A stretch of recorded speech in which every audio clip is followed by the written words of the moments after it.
ಓಂ ನಮೋ ಭಗವತೆ ನರಸಿಂಹಾಯ. ತೇಜಸ್ತೇಜಸಾವಿರಾವಿರ್ಭವ ವಜ್ರನಖ ವಜ್ರದಂಷ್ಟ್ರಯ ಕರ್ಮಾಶ್ರಯಾನ್ ರಂಧಯ ರಂಧಯ ತಮೋಗ್ರಸ ಸ್ವಾಹ ಅಭಯಮಾತ್ಮನೆ ಭೂಯಿಷ್ಠಾತ್. ಓಂ ಕ್ಷೋಂ ಸ್ಯೋನಾ ಪೃಥಿವಿ ಭವಾನ್ ಋಕ್ಷರಾ ನಿವೇಶಾನಿ ಯಚ್ಛಾಹ ನಶ್ಯರ್ಮಾ ಸಪ್ರಥಾಹ ಯದಂತಿ ಯಚ್ಚ ದೂರಕೆ ಭಯಂ ವಿಂದತಿ ಮಾಮಿಹ ಪವಾಮಾನ ವಿತಜ್ಜಾಹಿ.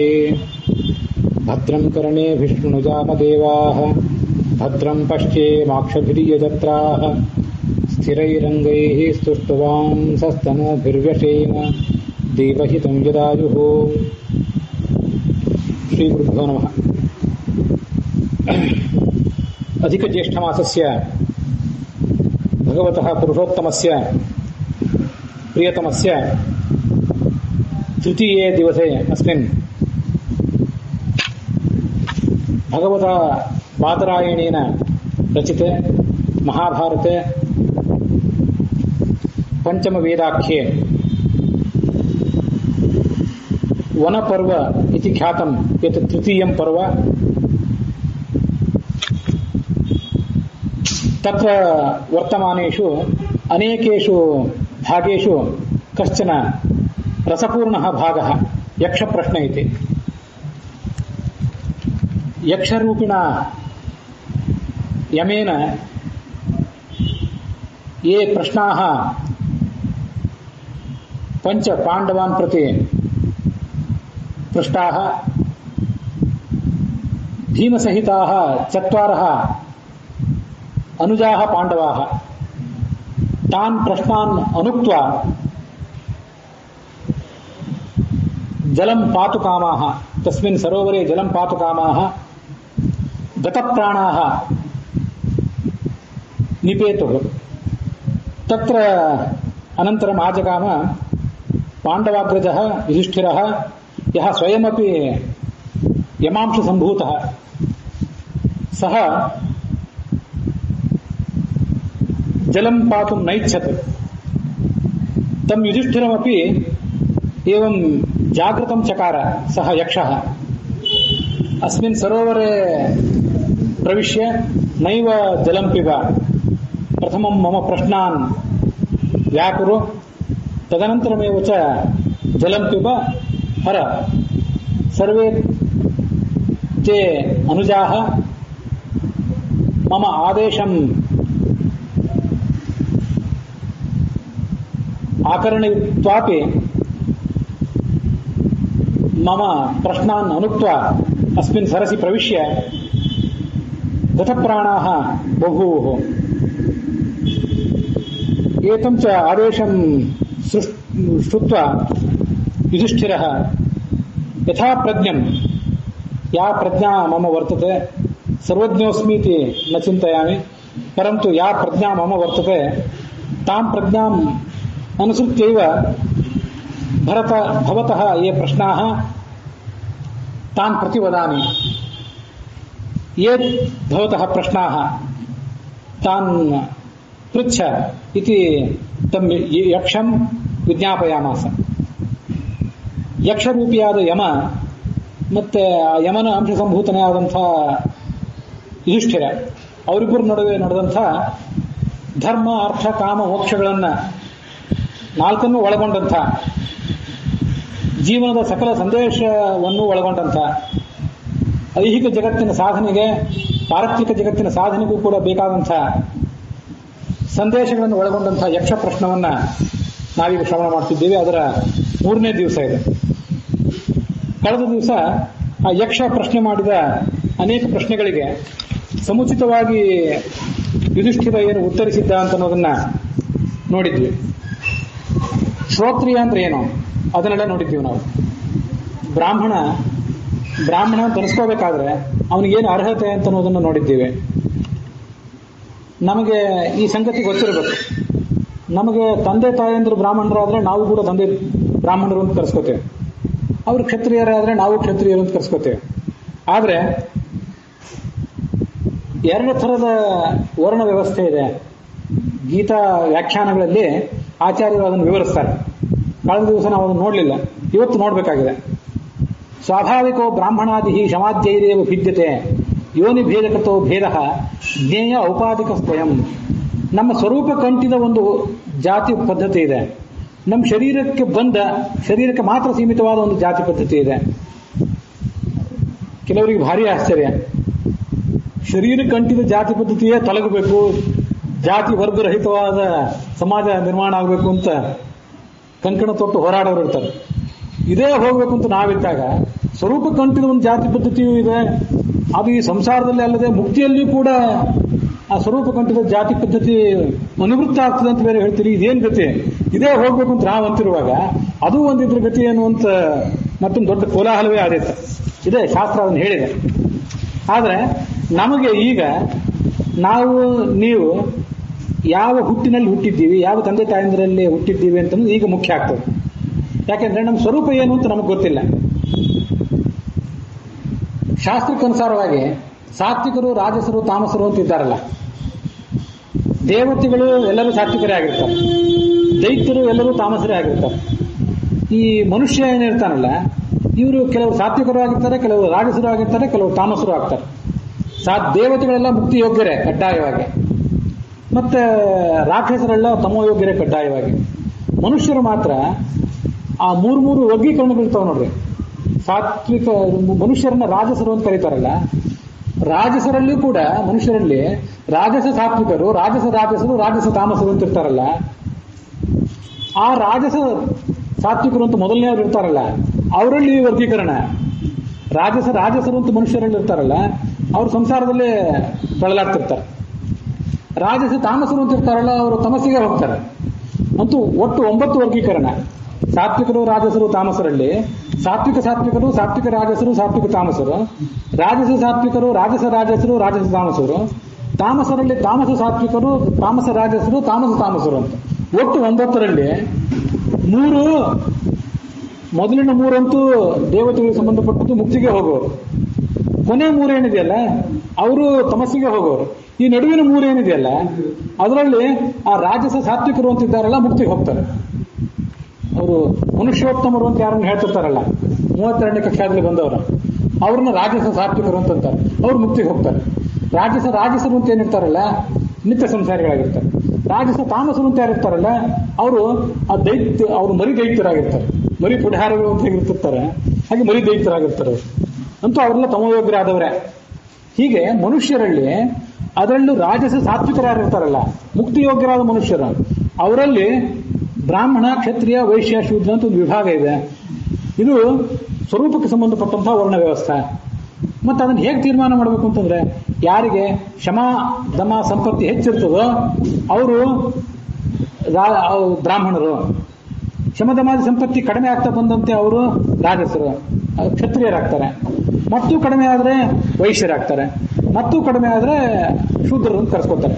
ಅಂದ್ರೆ ಇವರು 4 ಕೂಡ ಶೂದ್ರರು, ವೈಶ್ಯರು, ಕ್ಷತ್ರಿಯರು ಮತ್ತು ಬ್ರಾಹ್ಮಣರು 4 ಜನರು ಕೂಡ ಸ್ವರೂಪಕ್ಕೆ ಸಂಬಂಧಪಟ್ಟಂತೆ ಈ 4 ಜನ ಏನಿದ್ದಾರಲ್ಲ ಇವ್ರು 4 ಮುಕ್ತಿಗೆ ಹೋಗೇ ಹೋಗ್ತಾರೆ. ಅದ್ರ ಬಗ್ಗೆ ಏನು ಸಂಶಯ ಇಲ್ಲ. ಬ್ರಾಹ್ಮಣರು ಮಾತ್ರ ನಾವು ಮಾತ್ರ ಮುಕ್ತಿಗೆ ಹೋಗ್ತೀವಿ ಅಂತ ಯಾರು ಬೆನ್ನು ತಟ್ಕೋಬೇಕಾಗಿಲ್ಲ. ಶೂದ್ರರು ಹೋಗೇ ಹೋಗ್ತಾರೆ. ಸ್ವರೂಪಕ್ಕೆ ಸಂಬಂಧಪಟ್ಟಂತೆ ಶೂದ್ರ, ವೈಶ್ಯ, ಕ್ಷತ್ರಿಯ, ಬ್ರಾಹ್ಮಣ ಅಂತ 4 ಇದೆ. ಆದ್ರೆ ಈಗ ನಮ್ಮ ಸ್ವರೂಪ ಏನು, ನಿಮ್ಮ ಸ್ವರೂಪ ಏನು ಅಂತ ಯಾರಿಗೆ ಗೊತ್ತಾಗಬೇಕು? ಅದು ಇಲ್ಲಿ ಗೊತ್ತಾಗೋದಿಲ್ಲ. ನಾವು ಇಲ್ಲಿ ಹುಟ್ಟಿ ಬಂದಾಗ ಯಾವ ಥರ ಕರ್ತವ್ಯಗಳನ್ನು ನಮಗೆ ಶಾಸ್ತ್ರಗಳು ವಿಧಿಸಿವೆ, ಸ್ವಧರ್ಮೇ ನಿಧನಂ ಶ್ರೇಯ ಅಂತ ಭಗವದ್ಗೀತಾ ನಮಗೇನು ವಿಧಿಸಿದೆ ಅದರಂತೆ ನಾವು ಕಾರ್ಯಗಳನ್ನು ಮಾಡ್ತಾ ಹೋಗಬೇಕು.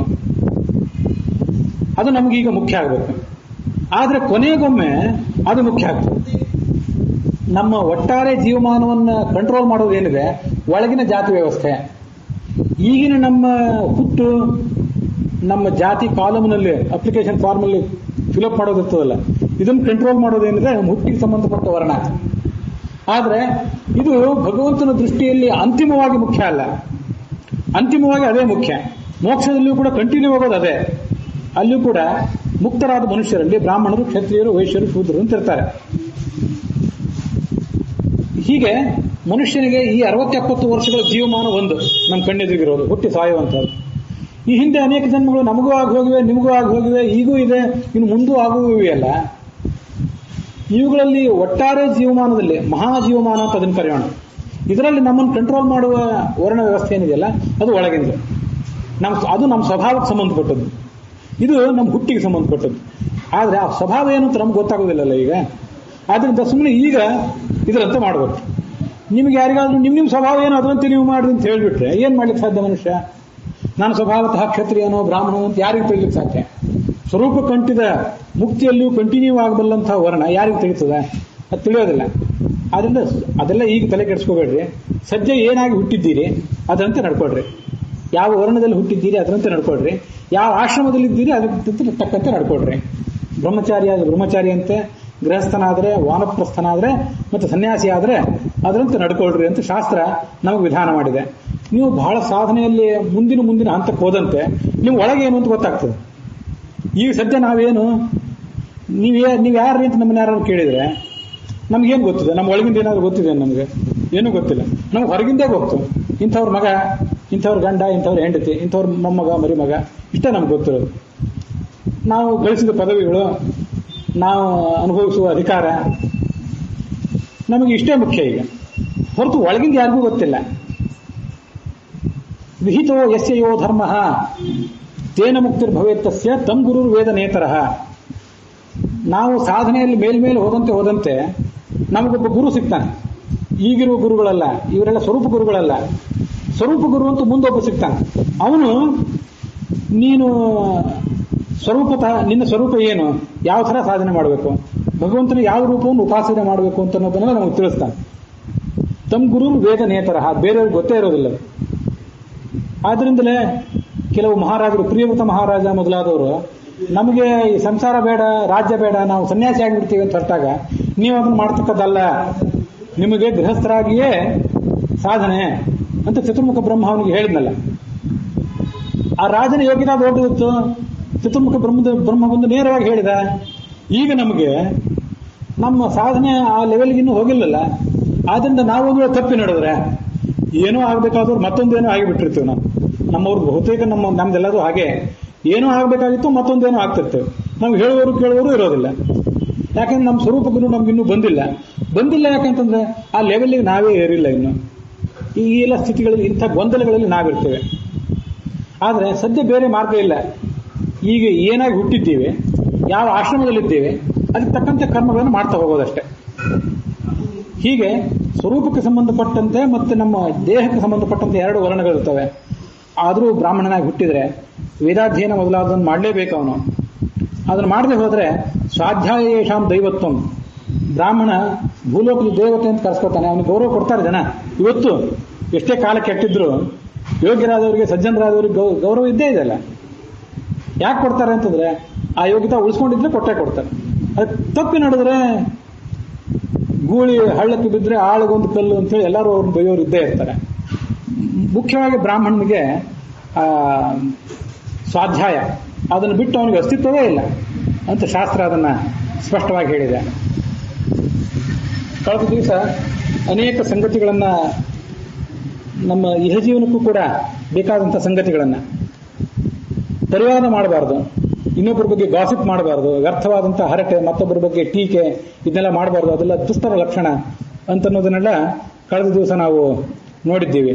ಕ್ಷತ್ರಿಯರು ಯಾವತ್ತೂ ಯುದ್ಧ ಭೂಮಿಯಲ್ಲಿ ಹಿಮ್ಮೆಟ್ಟಬಾರದು ಅಂತನ್ನೋದನ್ನು ಕೂಡ ನೋಡಿದ್ದೇವೆ.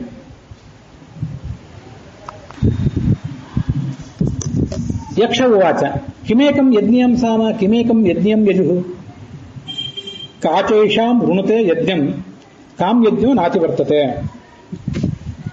ಈ ಪ್ರಶ್ನೆಗೆ ಉತ್ತರ ಕೊಡುವಂತ ಯಕ್ಷ ಇವನನ್ನ ಕೇಳಲಿಕ್ಕೆ ತೊಡಗಿದ. ಏನ್ ಕೇಳಿದ? ಈ ಯಜ್ಞಕ್ಕೆ ಸಂಬಂಧಪಟ್ಟಂತೆ ಸಾಮ ಯಾವುದು, ಯಜಸ್ಸು ಯಾವುದು, ಆಮೇಲೆ ಯಜ್ಞವನ್ನ ಆವರಿಸಿಕೊಂಡಿರುವಂಥದ್ದು ಯಾವುದು, ಯಜ್ಞ ಯಾವುದನ್ನು ಬಿಟ್ಟಿರೋದಿಲ್ಲ. 4 ಪ್ರಶ್ನೆಗಳನ್ನು ಕೇಳಿದ. 4 ಪ್ರಶ್ನೆಗಳು ಕೂಡ ಒಂದೇ ಶ್ಲೋಕದಲ್ಲಿ ಇರುವಂಥದ್ದು. ಅದಕ್ಕೆ ಇವನು ಕೂಡ ಒಂದೇ ಶ್ಲೋಕದಲ್ಲೇ ಉತ್ತರ ಕೊಟ್ಟ. ಅತ್ಯಂತ ಸಂಕ್ಷಿಪ್ತವಾದ ಪ್ರಶ್ನೆ, ಸಂಸ್ಕೃತವಾದ್ದೇ ಉತ್ತರ. ಹೇಳಿದವನಿಗೆ ಗೊತ್ತು ಅದರ ರಹಸ್ಯ. ಪ್ರಾಣೋ ವೈ ಯಜ್ಞೀಯಂ ಸಾಮ ಮನೋ ವೈ ಯಜ್ಞೀಯಂ ಯಜುಃ ರಕೇಕ ವೃಣುತೆ ಯಜ್ಞಂ ತಾಂ ಯಜ್ಞೋ ನಾತಿ ವರ್ತತೆ ಅಂತ ಒಂದು ಉತ್ತರ ಕೊಟ್ಟ. ಯಜ್ಞದಲ್ಲಿ ಸಾಮ ಅಂದ್ರೆ ಯಾವುದು? ಪ್ರಾಣವೇ ಸಾಮ, ಮನಸ್ಸೇ ಅದಕ್ಕೆ ಯಜುಸ್. ಮತ್ತೆ ಈ ಋಕ್ ಯಜ್ಞವನ್ನು ಆವರಿಸಿಕೊಂಡಿರ್ತದೆ. ಮತ್ತೆ ಆ ಋಕ್ಕನ್ನು ಬಿಟ್ಟು ಯಜ್ಞ ಇರೋದಿಲ್ಲ ಅಂತ ಉತ್ತರ ಕೊಟ್ಬಿಟ್ಟ. ಅದು ಪ್ರಾಣವೇ ಸಾಮ ಅಂದ್ರೆ ಏನರ್ಥ? ಅದು ಬೇಕಲ್ಲ. ಮನಸ್ಸೇ ಯಜಸ್ ಅಂದ್ರೆ ಏನು? ಅವನ ಅರ್ಥ ಏನಿತ್ತು, ಅವನ ತಾತ್ಪರ್ಯ ಏನಿತ್ತು, ಅದನ್ನೆಲ್ಲವನ್ನು ಕೂಡ ನಾವೀಗ ನೋಡ್ಬೇಕು. ಇದಕ್ಕೆ ಬೃಹದಾರಣ್ಯಕ ಉಪನಿಷತ್ತು, ಛಾಂದೋಗ್ಯ ಉಪನಿಷತ್ತು ಮೊದಲಾದ ಕಡೆ ಅನೇಕ ಕಡೆ ಇವುಗಳ ವಿವರಣೆ ಇದೆ.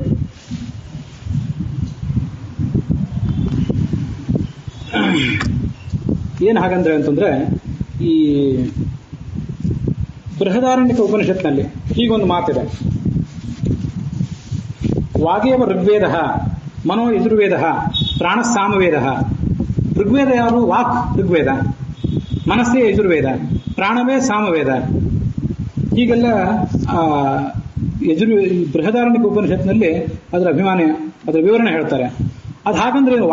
ವಾಕ್ ಋಗ್ವೇದ ಅಂದ್ರೆ ಏನು? ವಾಗಭಿಮಾನಿ ಯಾರು ಅಂತ ವಿಚಾರ ಮಾಡ್ಬೇಕು. ಈಗ ಅಭಿಮಾನಿ ವ್ಯಪದೇಶಾತಂತ ಬ್ರಹ್ಮಸೂತ್ರ. ಎಲ್ಲಿಯೂ ನಮ್ಮ ಚಿಂತನ, ನಮ್ಮ ಆಲೋಚನೆ ಜಡಕ್ಕೆ ಸೀಮಿತ ಆಗಬಾರದು. ಅದ್ರ ಹಿಂದೆ ಏನು ಚೇತನವಾದ ಒಂದಿದೆ ಅಂತ ಅನ್ನೋದನ್ನ ನಾವು ಯಾವತ್ತೂ ಕೂಡ ನೋಡಬೇಕು ಅಂತ ಒಂದು ಸೂಕ್ಷ್ಮವಾದ ಮಾರ್ಗದರ್ಶನ ಸೂತ್ರವನ್ನ ವೇದವ್ಯಾಸರು ನಮಗೆ ಕೊಟ್ಟಿದ್ದಾರೆ. ಆದ್ರಿಂದ ವಾಗೇವ ಋಗ್ವೇದ ಅಂದ್ರೆ ವಾಗಭಿಮಾನಿನಿಯಾದಂಥ ಸರಸ್ವತಿ ಇದ್ದಾಳೆ, ಅವಳು ಋಗ್ವೇದಾಭಿಮಾನಿ ಅಂತ ತಿಳಿದುಕೋ. ಭಾರತೀಯನ್ನು ಕೂಡ ಅವಳು ವಾಗಭಿಮಾನಿನಿ, ಅವಳನ್ನು ಋಗ್ವೇದಾಭಿಮಾನಿ ಅಂತ ತಿಳ್ಕೋ. ಮನೋಭಿಮಾನಿಯಾದಂಥ ಬ್ರಹ್ಮ, ಮನೋಭಿಮಾನಿ ರುದ್ರ ಅಂತ ನಮ್ಗೆ ಗೊತ್ತು. ಅಲ್ಲ ಅಂತಲ್ಲ, ಬ್ರಹ್ಮನೂ ಮನೋಭಿಮಾನಿ, ದೊಡ್ಡವರು ಅವರೇ ಮನೋಭಿಮಾನಿಗಳು, ಅವರು ಯಜುರ್ವೇದಾಭಿಮಾನಿ. ಮತ್ತೆ ಪ್ರಾಣಸಾಮ, ಪ್ರಾಣ ಸಾಮವೇದಕ್ಕೆ ಅಭಿಮಾನಿ ಅಂತ ತಿಳ್ಕೋ. ಇಷ್ಟನ್ನೆಲ್ಲ ಮನಸ್ಸಿನಲ್ಲಿ ಇಟ್ಕೊಂಡು ಅವನು ಪ್ರಶ್ನೆ ಕೇಳಿದ. ಅಷ್ಟೇ ಸಂಕ್ಷಿಪ್ತವಾಗಿ ಅವನು ಉತ್ತರ ಕೊಟ್ಟ ಯುಧಿಷ್ಠಿರನು.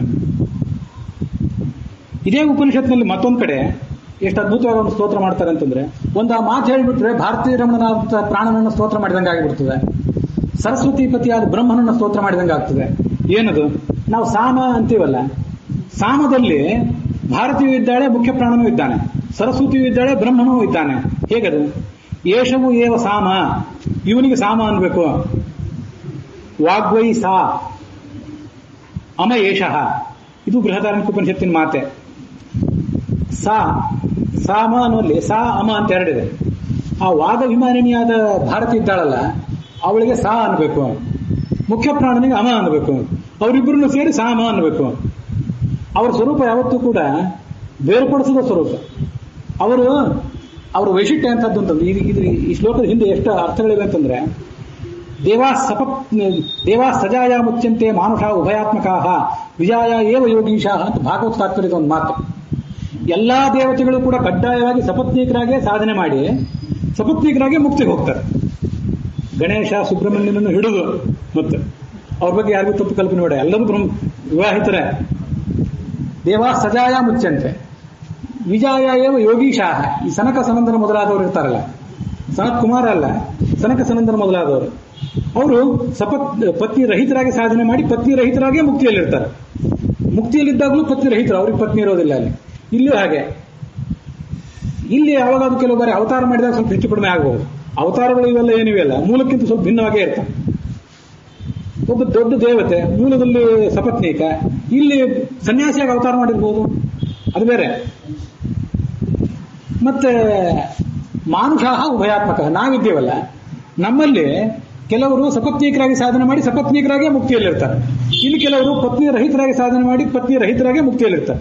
ಮನುಷ್ಯರದ್ದು ಯಾವತ್ತೂ ಮಿಕ್ಸೆ.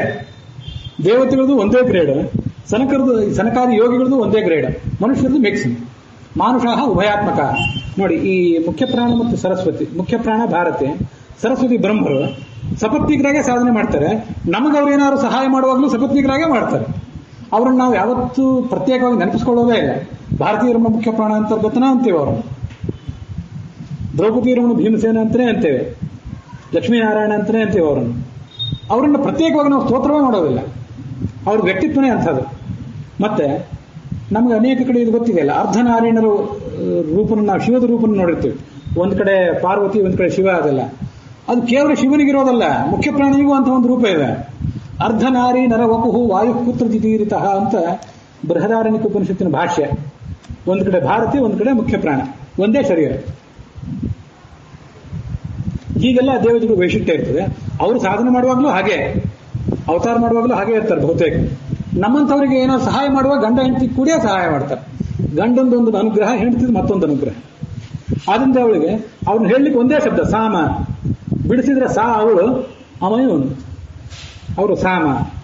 ಅರ್ಧನಾರೀರ ರೂಪನಾದಂಥ ಆ ಮುಖ್ಯ ಪ್ರಾಣನನ್ನ ಹೀಗೆ ಆ ಶಬ್ದ ವರ್ಣಿಸ್ತದೆ. ಅಶ್ನುತೆ ಸಾಮ್ನ ಸಲೋಕತಾಂ ಏವಮೇತತ್ ಸಾಮವೇದ. ಸುಮ್ಮನೆ ಸಾಮ ಸಾಮ ಅಂತ ಕಿವಿ ಬೀಳ್ತಿದೆಯಲ್ಲ, ವ್ಯರ್ಥ ಅಲ್ಲ ಅದು. ಶಾಸ್ತ್ರದ ಅರ್ಥಗಳು ಮನಸ್ಸಿನಲ್ಲಿ ಉಳಿದೇ ಇರಬಹುದು, ಕಠಿಣವಾದ ಅರ್ಥಗಳು ಇರ್ತವೆ, ಮನಸ್ಸಿನಲ್ಲಿ ಉಳಿದೇ ಇರಬಹುದು. ಆದರೂ ಅದೊಂದು ಸಂಸ್ಕಾರ ಆಗ್ತದಲ್ಲ, ಅದು ಮುಖ್ಯ. ಎಷ್ಟು ಪಂಡಿತರಿಗಾದ್ರೂ ಎಷ್ಟು ಉಳಿದಿತ್ತು. ಪುಸ್ತಕ ಇಲ್ಲದೆ ನನಗೆ ಹೇಳಲಿಕ್ಕೆ ಬರ್ತಿಲ್ಲ. ಈಗ ಹಿಂದೊಂದ್ಸರಿ ಹೇಳಿದ್ದೇನೆ, ಪುಸ್ತಕ ಇಲ್ಲದೆ ಇವತ್ತು ಹೇಳಲಿಕ್ಕೆ ಬರ್ತಿಲ್ಲ. ನಾನೇ ಬರೆದಿಟ್ಟಿದ್ದನ್ನು ಮತ್ತೊಮ್ಮೆ ಹೇಳ್ತಿದ್ದೇನೆ. ಅದು ಪ್ರಶ್ನೆ ಅಲ್ಲ. ಅದನ್ನು ತಿಳ್ಕೊಂಡಿದ್ರಿಂದ ಏನು ಲಾಭ ಅಂತಂದ್ರೆ, ಪ್ರಾಣ ಸಾಮಶಬ್ದ ವಾಚ್ಯ ಅಂತ ತಿಳ್ಕೊಂಡ್ರೆ ಪ್ರಾಣನ ಲೋಕಕ್ಕೆ ಹೋಗ್ತಾನೆ, ಸುಮ್ಮನೆ ಅಲ್ಲ. ಮುಖ್ಯ ಪ್ರಾಣ ಭಾರತೀಯರ ಮಹತ್ವವನ್ನು ತಿಳ್ಕೊಂಡ್ರೆ, ಪ್ರಾಣೋವ ಯಜ್ಞಂ ಸಾಮ ಅಂತ ಈ ಮಹಾಭಾರತದ ಶ್ಲೋಕ ಇಷ್ಟು ಹೇಳಿದ್ರೆ ಮುಖ್ಯ ಪ್ರಾಣ ಮತ್ತು ಭಾರತೀಯ ಇಬ್ಬರನ್ನು ಕೂಡ ಧ್ಯಾನಿಸಿದಂತಾಯಿತು. ಸ್ವಲ್ಪ ಅದ್ಭುತವಾದಂತಹ ಒಂದು ಹೊಂದಾಣಿಕೆ ಇದೆ. ಆ ಶಬ್ದದಲ್ಲಿದೆ, ಆ ದಂಪತಿಗಳಲ್ಲೂ ಇದೆ. ವಾಚಾಶೇವಸ ಪ್ರಾಣೇನ ಚೋದಗಾಯದಿತಿ. ಈ ಯಜ್ಞ ನಡೆಯುವಾಗ ಈಗೀಗೆಲ್ಲ ಒಬ್ಬೊಬ್ಬರೇ ಪುರೋಹಿತರು ಇರ್ತಿರ್ತಾರೆ. ವಸ್ತುತಃ 4 ಜನ ಪುರೋಹಿತರು ಇರಬೇಕು ಅಂತ ನಿಯಮ ಇದೆ. ಈಗ ಎಲ್ಲನೂ ಶಾರ್ಟೇ ಅಲ್ಲ. ಈಗಿನ ಕಾಲಕ್ಕೆ ಯಜ್ಞನೂ ಶಾರ್ಟು, ಪುರೋಹಿತರು ಶಾರ್ಟು, ಎಲ್ಲನೂ ಶಾರ್ಟೇ ಇದೆ. ಆದ್ರಿಂದ ಈಗ ಸಮಸ್ಯೆ ಇದೆ. ಆ ಕಾಲದಲ್ಲಿ ಹೋತ, ಅಧ್ವರ್ಯು, ಉದ್ಗಾತ, ಬ್ರಹ್ಮ ಅಂತ 4 ಜನ ಪುರೋಹಿತರು ಇರ್ತಿದ್ರು. ಹೋತ ಅಂದ್ರೆ ಆ ದೇವತೆಗಳನ್ನು ಕರೆಯುವವನು, ಆಹ್ವಾನ ಮಾಡೋದು, ಮಂತ್ರ ಹೇಳಿ ಋಗ್ವೇದಕ್ಕೆ ಸಂಬಂಧಪಟ್ಟ ಪುರೋಹಿತ ಅವನು. ಅಧ್ವರ್ಯು ಅಂದ್ರೆ ಯಜುರ್ವೇದಕ್ಕೆ ಸಂಬಂಧಪಟ್ಟ ಪುರೋಹಿತ, ಆಹುತಿ ಹಾಕುವವನು. ಆಮೇಲೆ ಉದ್ಗಾತ ಅಂತ ಒಬ್ಬಿರ್ತಾನೆ, ಹಾಡುವವನು, ಸಾಮವೇದ ಹಾಡುವವನು. ಗಾತ ಅಂದ್ರೆ ಹಾಡುವವನು. ಮತ್ತೆ ಬ್ರಹ್ಮ ಅಂತಿರ್ತಾನೆ, ಅವನು ಅಥರ್ವವೇದಕ್ಕೆ ಸಂಬಂಧಪಟ್ಟವನಾಗಿರ್ತಾನೆ. ಆದ್ರೆ ಅವನಿಗೆ 4 ವೇದ ಗೊತ್ತಿರ್ತದೆ, ಮತ್ತು ಅವರಲ್ಲೆಲ್ಲ ಅವನು ಸೀನಿಯರ್ ಆಗಿರ್ತಾನೆ. ಸುಮ್ಮನೆ ಕೂತು ನೋಡ್ತಿರ್ತಾನೆ. ಏನಾದ್ರು ಸಮಸ್ಯೆ ಬಂದ್ರೆ ಇದು ಹೀಗಲ್ಲ ಹೀಗೆ ಅಂತ ಹೇಳ್ತಾನೆ. ಇದು ಬ್ರಹ್ಮನ ಕೆಲಸ. ಅದರಲ್ಲಿ ಉದ್ಗಾತ ಅಂತ ಇರ್ತಾನಲ್ಲ, ಆ ಎಲ್ಲೇ ಜಗತ್ತಿನಲ್ಲಿ ಹೋಮ ನಡೆದ್ರು ಆ ಉದ್ಗಾತರುಗಳೆಲ್ಲ ಭಾರತೀಯ ರಮಣ ಮುಖ್ಯ ಪ್ರಾಣ ಅಂತರ್ಗತನ ಪ್ರೇರಣೆಯಿಂದಲೇ ಸಾಮಗಾನ ಮಾಡ್ತಾರೆ. ಅವನು ಒಳಗೆ ನಿಂತು ಸಾಮಗಾನ ಮಾಡಿಸದೆ ಹೋದ್ರೆ ಇವ್ರ ಬಾಯಿಂದ ಶಬ್ದವೇ ಬರೋದಿಲ್ಲ. ಸಾಮಗಾನ ಮಾಡೋದು ಹೋಗಲಿ, ನಾವು ಪ್ರವಚನ ಹೇಳೋದು, ಮಾತಾಡೋದು ಎಲ್ಲ ಅವನ ಅನುಗ್ರಹದಿಂದಲೇ. ನಾವು ಮಾಡುವ ಗಲಾಟೆಗಳು, ನಮ್ಮ ಕೋಲಾಹಲಗಳನ್ನೆಲ್ಲ ಅವನ ಪ್ರೇರಣೆಯಿಂದ ಮಾಡ್ತೀವಿ ಅಂತ ಹೇಳಿ ಏನು ಉಪಯೋಗ? ಸಾಮೂಹಿಕ ಗಾನ ಮಾಡುವಾಗ, ಪ್ರವಚನ ಮಾಡುವಾಗ ಅವನ ಅನುಗ್ರಹದಿಂದ ಮಾಡಿದ್ದೀವಿ ಅಂತ ಹೇಳಿದ್ರೆ ಅರ್ಥ ಇದೆ. ವಸ್ತುತಃ ಎಲ್ಲ ಕೆಟ್ಟ ಚಟುವಟಿಕೆ ಮಾಡಿಸೋದು ಅವನೇ, ಕೆಟ್ಟ ಚಟುವಟಿಕೆ ಒಳ್ಳೆ ಚಟುವಟಿಕೆ ಮಾಡಿಸೋದು ಅವನೇ. ಆದರೆ ಸಾಮಗಾನ ಅವನು ಮಾಡಿಸ್ತಾನೆ ಅಂತ ನಾವು ಚಿಂತನೆ ಮಾಡಬೇಕು. ಗಲಾಟೆನೂ ನೀನೇ ಮಾಡಿಸ್ತೀವಿ ಅಂತ ಒಂದ್ಸರಿ ತಿಳ್ಕೊಂಡಿರ್ಬೇಕು. ಅದನ್ನೇ ಅವನು ನಮಸ್ಕಾರ ಮಾಡುವಾಗೆಲ್ಲ ಅದನ್ನೇ ಹೇಳ್ತಾ ಕೂಡಬಾರ್ದು, ಮತ್ತೆ ಅವನೇ ಮಾಡಿಸ್ತಾ ಹೋಗ್ತಾನಷ್ಟೇ. ಎಲ್ಲವನ್ನೂ ಅವನೇ ಮಾಡಿಸ್ತಾನೆ ಅಂತ ಗೊತ್ತಿರಬೇಕು.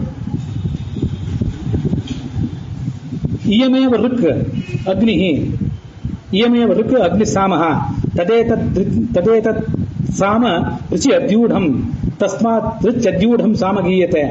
ಛಾಂದೋಗ್ಯ ಉಪನಿಷತ್ತು, ಈ ಬೃಹದಾರಣ್ಯಕ ಉಪನಿಷತ್ತು ಯಜುರ್ವೇದಕ್ಕೆ ಸಂಬಂಧಪಟ್ಟದ್ದು. ಸಾಮವೇದ, ಈ ಛಾಂದೋಗ್ಯ ಉಪನಿಷತ್ತು ಸಾಮವೇದಕ್ಕೆ ಸಂಬಂಧಪಟ್ಟದ್ದು. 2 ವೇದಗಳನ್ನು ನಾವೀಗ ಗಮನಿಸಿದಂಗಾಯ್ತು. ಈ ಋಗ್ವೇದ ಅಭಿಮಾನಿನಿಯಾದ ಭಾರತಿ ಇದ್ದಾಳಲ್ಲ, ಅವಳು ಸಾ ಅಂತ ಕರೆಸ್ಕೊಂಡಿದ್ದಾಳೆ. ಅವಳು ಎಲ್ಲೆಲ್ಲಿದ್ದಾಳೆ? ಭೂಲೋಕ, ಅಂತರಿಕ್ಷ ಲೋಕ, ಸ್ವರ್ಗಲೋಕ, ನಕ್ಷತ್ರ, ಸೂರ್ಯನ ಬಿಳಿ ಬಣ್ಣದ ಬೆಳಕು, ಅಲ್ಲೆಲ್ಲ ಇದ್ದಾಳೆ ಅವಳು ಸಾ.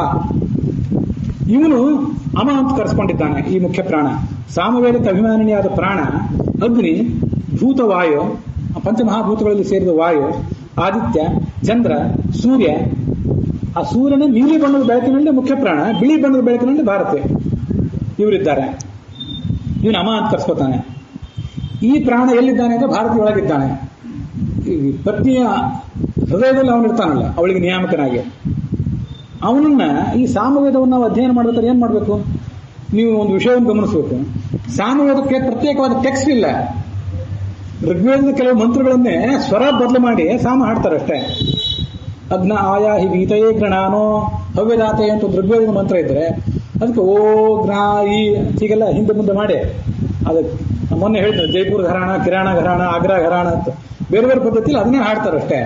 ಋಗ್ವೇದದ ಮಂತ್ರಗಳನ್ನೇ ಸ್ವಲ್ಪ ಬದಲು ಮಾಡಿ ಸಾಮ ಹಾಡ್ತಾರೆ. ಋಗ್ವೇದವನ್ನು ಅವಲಂಬಿಸಿ ಸಾಮ ಇದೆ ಅನ್ನೋದು ಏನರ್ಥ?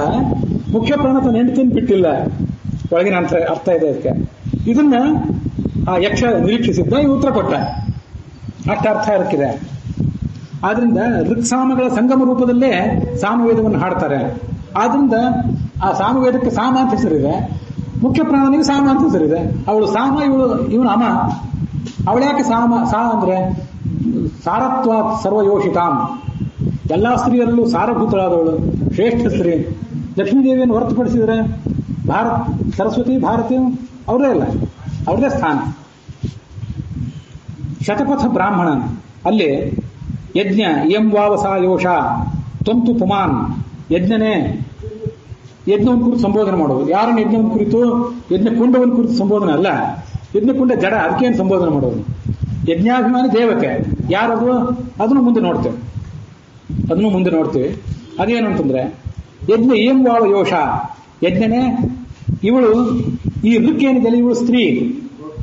ಈ ಶಬ್ದಗಳಿಗೆ ಎಷ್ಟು ಸ್ವಾರಸ್ಯ ಇದೆ ಅಂತ ಅನ್ನೋದನ್ನು ಗಮನಿಸಬೇಕು. ಋಕ್ ಶಬ್ದ ಸ್ತ್ರೀಲಿಂಗ, ಸಂಸ್ಕೃತದಲ್ಲಿ ಋಕ್ ಶಬ್ದವೇ ಸ್ತ್ರೀಲಿಂಗ, ಋಗ್ ಅಭಿಮಾನಿ ದೇವತೆಯೂ ಸ್ತ್ರೀಲಿಂಗ. ಈ ಯಜ್ಞ ಶಬ್ದ ಪುಲ್ಲಿಂಗ, ಅದರ ಅಭಿಮಾನಿ ದೇವತೆಯೂ ಪುಲ್ಲಿಂಗ.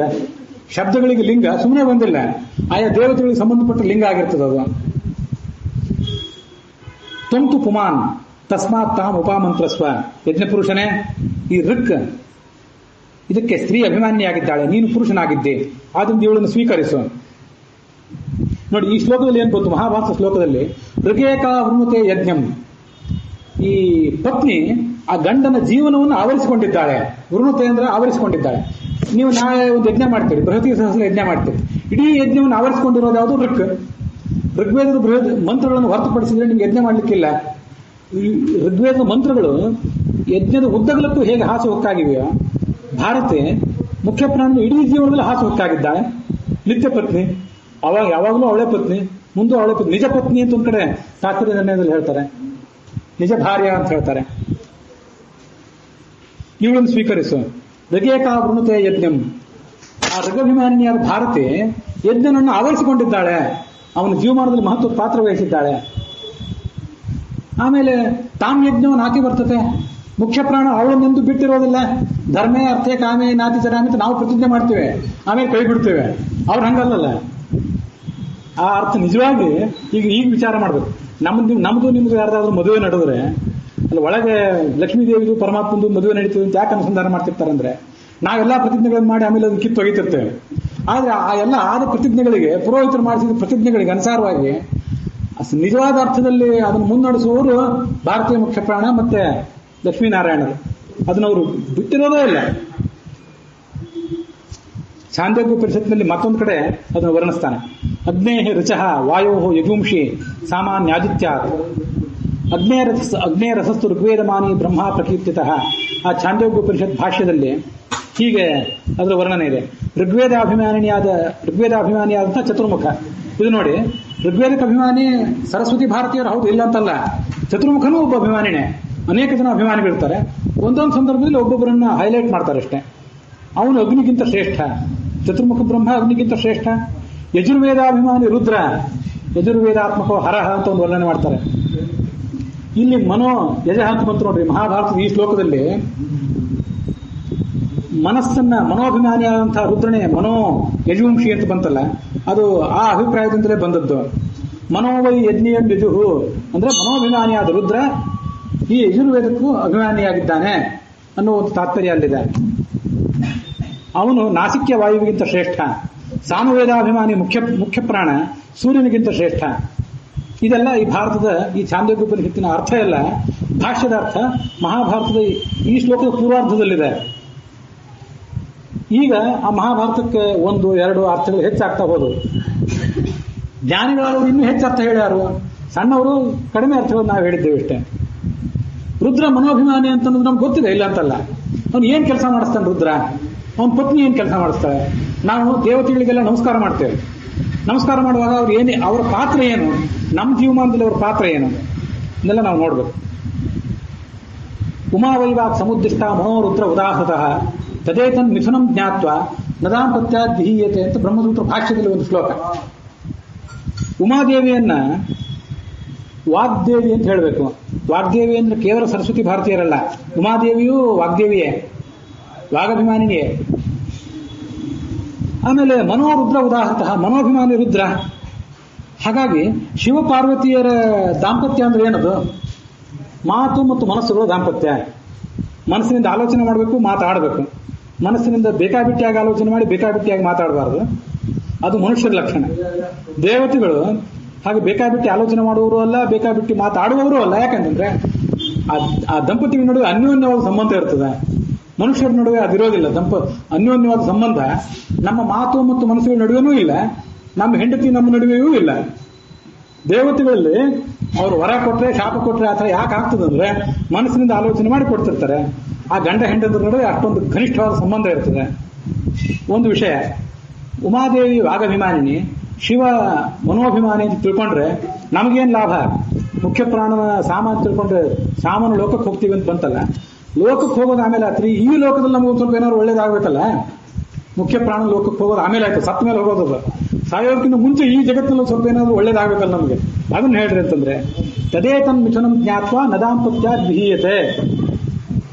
ದಾಂಪತ್ಯದಲ್ಲಿ ಎಂದು ಬಿರುಕು ಬರೋದಿಲ್ಲ, ಡಿವೋರ್ಸ್ ಆಗೋದಿಲ್ಲ, ಅದು ವಿಚ್ಛೇದನ ಆಗೋದು ಇವತ್ತೊಂದು ಸಾಮಾನ್ಯವಾದ ಸಂಗತಿ ಆಗಿ ಹೋಗಿದೆ. ಅನರ್ಥಗಳು ಆ ವಿಚ್ಛೇದನದಿಂದ ಹುಟ್ಟಿಕೋತಾ ಇವೆ. ವಿಚ್ಛೇದನ ಕೆಲವು ಕಡೆ ಆಗಿರೋದಿಲ್ಲ, ಇಬ್ರು ಜೊತೆಗೂಡಿ ಇರ್ತಾರೆ. ವಿಚ್ಛೇದನ ಆಗಿದ್ರೆ ಒಳ್ಳೇದಿತ್ತು ಅನಿಸ್ತಿರ್ತದೆ, ಆದ್ರೆ ವಿಚ್ಛೇದನ ಮಾಡ್ಕೊಳ್ಳಿಕ್ಕೆ ಧೈರ್ಯ ಇರೋದಿಲ್ಲ, ಅಂಥವೂ ಇರ್ತಿರ್ತವೆ. ಶಿವಪಾರ್ವತಿಯರ ದಾಂಪತ್ಯವನ್ನು ತಿಳ್ಕೊಂಡ್ರೆ, ಯಾರೊಳಗೆ ನರಸಿಂಹರೂಪಿಯಾದ ಭಗವಂತ ಲಕ್ಷ್ಮೀ ನರಸಿಂಹ ಇದ್ದಾನೋ ಆ ಶಿವಪಾರ್ವತಿಯರನ್ನು ತಿಳ್ಕೊಂಡ್ರೆ, ಅವರ ದಾಂಪತ್ಯವನ್ನು ತಿಳ್ಕೊಂಡ್ರೆ, ಅವರು ಮನೋಭಿಮಾನಿ ಮತ್ತು ವಾಗಭಿಮಾನಿನಿಯರು ತಿಳ್ಕೊಂಡ್ರೆ, ನಮ್ಮ ಹೆಂಡತಿ ಮತ್ತು ನಮ್ಮ ನಡುವೆ ಒಂದು ಸಾಮರಸ್ಯ ಮೂಡಲಿಕ್ಕೆ ಸಾಧ್ಯ ಇದೆ. ಅಥವಾ ಕಲಹದ ತೀವ್ರತೆ ಕಡಿಮೆ ಆಗಲಿಕ್ಕಾದ್ರೂ ಸಾಧ್ಯತೆ ಇದೆ. ಶಾಸ್ತ್ರ ಏನು ಹೇಳ್ತದೆ ಅಂತಂದ್ರೆ, ತಮ್ಮ ಯಥಾ ಉಪಾಸತೆ ತದೇವ ಭವತಿ. ಇದೊಂದು ಸೈಕಾಲಜಿ, ಸೈಕೋಥೆರಪಿ ಇದೆ. You are what you think. ನೀವು ನಮ್ಮ ಜೀವನವನ್ನ ಒಳ್ಳೆಯ ಆಲೋಚನೆಗಳ ಮೂಲಕ ನಾವೇ ರೂಪಿಸ್ಕೊಳ್ಬೇಕು. ಕೆಟ್ಟ ಆಲೋಚನೆಗಳನ್ನು ಮಾಡ್ತಾ ಹೋದ್ರೆ ಕೆಟ್ಟ ಆಲೋಚನೆಗಳ ತರಂಗಗಳು ಹುಟ್ಟುತ್ತಾ ಹೋಗ್ತವೆ, ಕೆಟ್ಟ ಕೆಲಸಗಳನ್ನೇ ಮಾಡಿಸ್ತಾ ಹೋಗ್ತವೆ. ನಾವು ಶಿವಪಾರ್ವತಿಯರು ಮನೋವಾಗಭಿಮಾನಿನಿಯರು ಅಂತ ಅನ್ನೋದನ್ನು ಉಪಾಸನೆ ಮಾಡ್ತಾ ಮಾಡ್ತಾ ಮಾಡ್ತಾ ಅದು ನಿತ್ಯಾನುಸಂಧಾನ ಮಾಡ್ತಾ ಹೋದ್ರೆ ಅವರ ಅನುಗ್ರಹದಿಂದ ನಮಗೂ ಕೂಡ ದಾಂಪತ್ಯದಲ್ಲಿ ಸಾಮರಸ್ಯ ಮೂಡಲಿಕ್ಕೆ ಸಾಧ್ಯ. ನೋಡಿ, ಈ ಕಾರಣದಿಂದ ಶಿವ ಮತ್ತು ಪಾರ್ವತಿಯರನ್ನ ದಾಂಪತ್ಯದ ದೇವತೆಗಳು ಅಂತ ಹೇಳ್ತಾರೆ. ಅನೇಕ ಜನ ಜ್ಞಾನಿಗಳು ತಮ್ಮ ಖಾಸಗಿ ಕೋಣೆ ಮೇಲೆ ಉಮಾಮಹೇಶ್ವರವು ಪ್ರಿಯೇ ತಾಮತ್ ಬರೆಸ್ಕೊಂಡಿರ್ತಿರ್ತಾರೆ. ಲಕ್ಷ್ಮೀ ವೆಂಕಟೇಶ ಕುಲದೇವರು ಸರಿ, ಲಕ್ಷ್ಮೀ ನರಸಿಂಹದೇವರು ಕೆಲವರಿಗೆ ಕುಲದೇವರು, ಮತ್ತೊಬ್ಬರಿಗೆ ಯಾರ್ಯಾರು ಕುಲದೇವರು. ದಾಂಪತ್ಯಕ್ಕೆ ಮಾತ್ರ ಇವರಿಬ್ಬರೇ ಕುಲದೇವರು. ಯಾರಿಗೂ ಯಾವ ವಂಶಕ್ಕೂ ಎಲ್ಲರಿಗೂ ಸ್ಮಾರ್ತರಿಗೂ ವೈಷ್ಣವರಿಗೂ ಎಲ್ಲ ಇವರೇ ದಾಂಪತ್ಯಕ್ಕೆ ಇವರೇ ಇಬ್ಬರೇ ಅಭಿಮಾನಿಗಳು. ಅದರಲ್ಲೂ ಮತ್ತು ಸೂಕ್ಷ್ಮ ಇದೆ, ಈ ವೇದಿಕೆ ಮೇಲೆ ಅದು ಬೇಡ. ಪುರುಷರ ಒಂದು ಇಂದ್ರಿಯಕ್ಕೆ ಶಿವ ಅಭಿಮಾನಿ, ಮತ್ತೆ ಆ ಸುಖಕ್ಕೆ ಪಾರ್ವತಿ ಅಭಿಮಾನಿ. ಅಷ್ಟೇ ಸೂಕ್ಷ್ಮವಾಗಿ ಅದೆಲ್ಲ ಉಪನಿಷತ್ ಭಾಷ್ಯದಲ್ಲಿದೆ. ಉಪಸ್ಥಾಭಿಮಾನಿ ಶಿವ, ಗೀತಾ ಭಾಷ್ಯ ಗೀತಾ ತಾತ್ಪರ್ಯಗಳಲ್ಲಿದೆ. ದಾಂಪತ್ಯ ಸುಖಕ್ಕೆ ಅಭಿಮಾನಿ ದೇವತೆ ಪಾರ್ವತಿ ಅಂತಿದೆ, ಸೂಕ್ಷ್ಮವಾಗಿ ಅದನ್ನು ಕೂಡ ನೋಡಿದ್ದೇವೆ. ಇಷ್ಟು ಆ ಶಿವ ಪಾರ್ವತಿಯರ ದಾಂಪತ್ಯದಲ್ಲಿ ಒಂದು ಸಾಮರಸ್ಯ ಇದೆ, ಅದು ನಾವು ಕೂಡ ತಿಳ್ಕೋಬೇಕು.